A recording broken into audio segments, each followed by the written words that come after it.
Welcome to Grab and Go Info. Databricks provides a dashboard view of the notebook results. Users can choose which output or charts to include in the dashboard with a single click. The dashboard can be shared in a presentation format with others. It can also be published and shared as a link.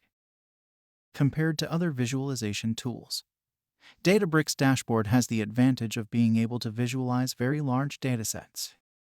In this tutorial, we will talk about how to create filters for Databricks dashboard using widgets, how to create tables and charts in Databricks dashboard, how to format a Databricks dashboard, how to switch between notebook view and dashboard view, how to share the notebook with others, how to delete a Databricks dashboard.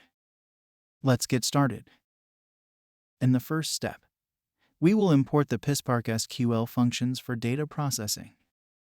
In step 2, a CSV dataset on cryptocurrency prices is read from a mounted S3 bucket. To learn how to mount an AWS S3 bucket to Databricks, please refer to my previous tutorial Databricks mount to AWS S3 and import data. After reading the data, we will do some data processing. The timestamp is in Unix epoch format, which is the number of seconds since January 1st of 1970 Coordinated Universal Time. Using f-dot to timestamp, we changed it to a date-time format. The columns that are not used in the visualization are dropped. We also created a new column for asset names. In step 3, we will create dashboard filters using widgets. Widgets enables the dashboard to run with different parameters. There are 4 types of widgets. Text takes text as inputs. Dropdown creates a dropdown list with values. Combo box is a combination of text and dropdown. Users can either select values from the dropdown list or input their own values. Multiselect creates a list of values. Users can select one or more values from the list. In this tutorial, we will use multiselect as an example. Before creating the new widget, we first removed all existing widgets using the remove all function. When creating the widget using multiselect, we need to give the widget a name, a default value, a list of values to choose from, and the text displayed next to the filter.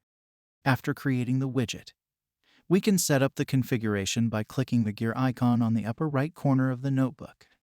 Clicking this icon opens the widget configuration. There are 3 settings to choose from.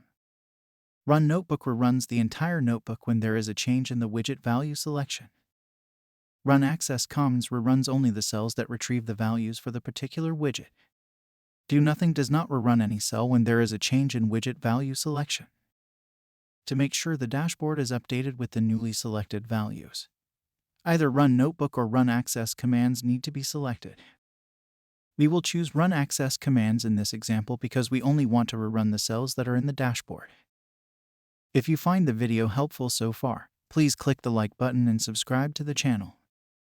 In step 4, we will create some commonly used charts using the Databricks built-in chart functions in the notebook. Step 4.1 creates a line chart.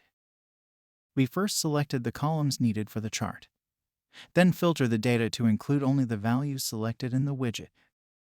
After that, group the data by date and asset name, and calculate the average. Finally, sort the data by date. The default output is a data table, but we can click the downward arrow next to the bar chart icon and select the line chart option. To make changes to the chart, click plot options below the chart.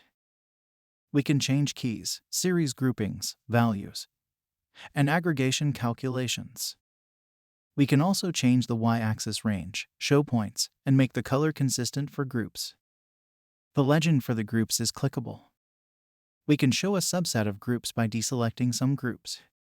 Step 4.2 creates a bar chart for cryptocurrency volume. To create a grouped bar chart, choose Grouped in Plot options. Because the global color consistency is selected, the color for different groups is consistent with the previous line chart. We can also create a stacked bar chart by selecting Stacked in Plot options. To get the % stacked bar chart, choose 100% stacked in Plot options. Step 4.3 creates a histogram for cryptocurrency volume distributions.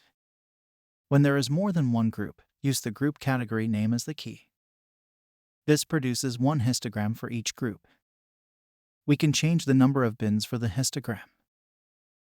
Step 4.4 creates a pie chart for cryptocurrency volume. We set the asset name as the key and take the sum of the volume by asset name. The pie chart has the option of displaying a donut chart by selecting the donut option. The pie chart shows the volume percent of the selected cryptocurrency names. Step 4.5 creates an area chart for cryptocurrency volume. We set the date as the key, asset name as the grouping, and transaction volume as the values. The area chart has three options: overlapped, stacked, or 100% stacked. We can choose an option that fits the business needs best. In Step 5, we will talk about how to create a new Databricks dashboard. To create a new dashboard, click the picture icon in the menu and click the last item plus New Dashboard.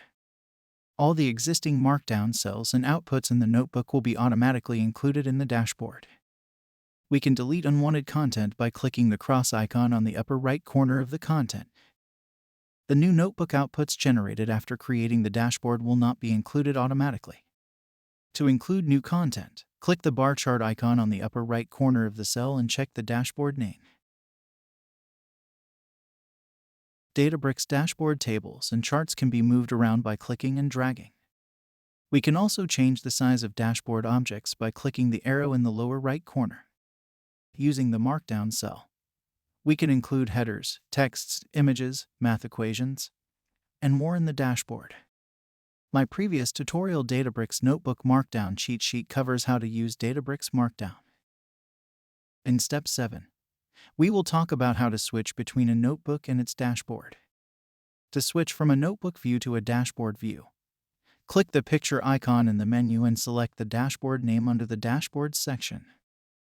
One notebook can have multiple dashboards associated with it. To switch from a dashboard view to a notebook view, we can click the picture icon in the menu and select Standard. We can also open the dashboard view by clicking the bar chart icon on the upper right corner of the cell and clicking the square and arrow at the end of the dashboard name. To get back to the notebook, we can click the notebook name link on the right pane under the dashboard name. Databricks dashboard can be shared with others by clicking the lock icon in the notebook menu.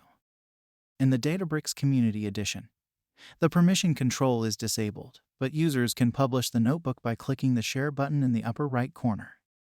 Anyone with the link can access the notebook and dashboard.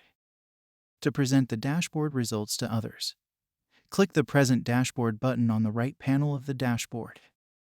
To delete a dashboard, click the red Delete this dashboard button.